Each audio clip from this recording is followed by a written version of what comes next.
भाई फौज की नौकरी थी किसानों के बच्चों के लिए, बिल्कुल केवल बच्चे। आप आज देखो, किसी गांव के बाहर बच्चे सड़क पर नहीं भाग रहे। जी। नहीं तो पहले जितने बच्चे हाई स्कूल इंटरमीडिएट पास करते थे वो सड़कों के बाहर भागते थे ताकि उन्हें फौज में भर्ती होना था। आज वो फौज की नौकरी 4 साल की कर दी, उसके लिए कोई भी जाने को तैयार नहीं हो। लेकिन कुछ बच्चे ऐसे हैं जिनके सामने बिल्कुल अंधकार है, वो जा रहे 4 साल की नौकरी करने के लिए, लेकिन उन्हें 4 साल की नौकरी के बाद मिल कुछ नहीं रहा। अगर उनकी वो वहाँ बॉर्डर पे शहीद होते हैं तो उनको शहादत का दर्जा नहीं मिलता, उनके माँ बाप को कोई मेडिकल फैसिलिटी नहीं मिलती, उसको किसी तरह की सरकार की तरफ से कोई मदद नहीं मिलती, और वो बच्चा मर जाता है तो बेकार मरे हुए में होता है, उसको कोई सरकार की तरफ से शहीद का दर्जा नहीं मिलता।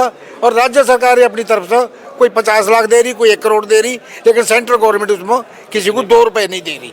मैंने सरकार की ये नीतियाँ गलत है। सरकार की सारी नीति गलत है। सरकार तो ये चाहती है कि इनके बच्चे बेरोजगार हो जाएं।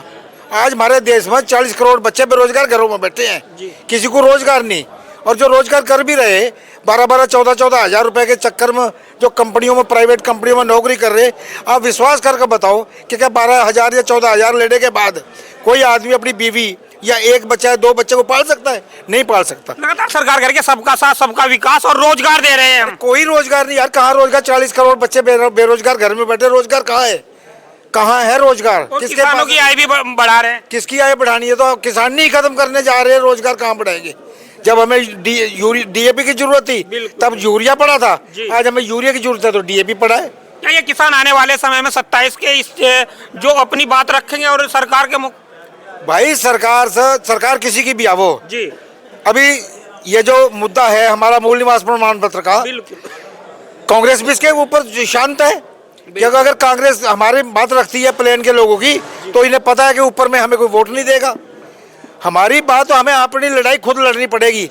हमें हरिद्वार के लोगों को मिलके हरिद्वार से और उधम सिंह नगर से एमएलए तैयार करने पड़ेंगे जो केंद्र राज्य सरकार में अपनी जिम्मेदारी निभाएं, विधानसभा में अपनी आवाज। आज हमारे तीन विधायक, बीजेपी के 3 विधायक हरिद्वार में हैं, एक भी मंत्री नहीं है।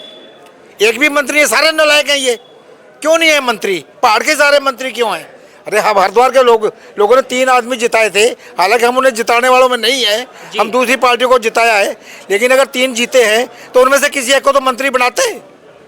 नहीं, हरिद्वार साथ दोगला व्यवहार हो रहा है। दोगला व्यवहार नहीं, हरिद्वार को खत्म करने की साजिश है। यहाँ के ऊपर से पहाड़ के लोग यहाँ आके बस रहे हैं और वो अपना सारा काम या कारोबार यहाँ कर रहे हैं। प्लेन के लोगों की तरजीह नहीं दे रहे, प्लेन के लोगों को दबाने की कोशिश हो रही, मूल निवास प्रमाण के ऊपर भी और छूट के ऊपर भी। चलिए, समय देने के लिए बहुत बहुत धन्यवाद। इस वक्त की बड़ी तस्वीर आप हरिद्वार ग्रामीण विधानसभा के गाँव गाड़ोवाली से देख रहे हैं, जहाँ पर युवा जिलाध्यक्ष अक्षय कुमार के यहाँ पर उत्तराखंड किसान मोर्चे की एक अहम मीटिंग हुई है। आप इस खबर के बारे में क्या सोचते हैं? कमेंट बॉक्स में अपनी प्रतिक्रिया जरूर दें।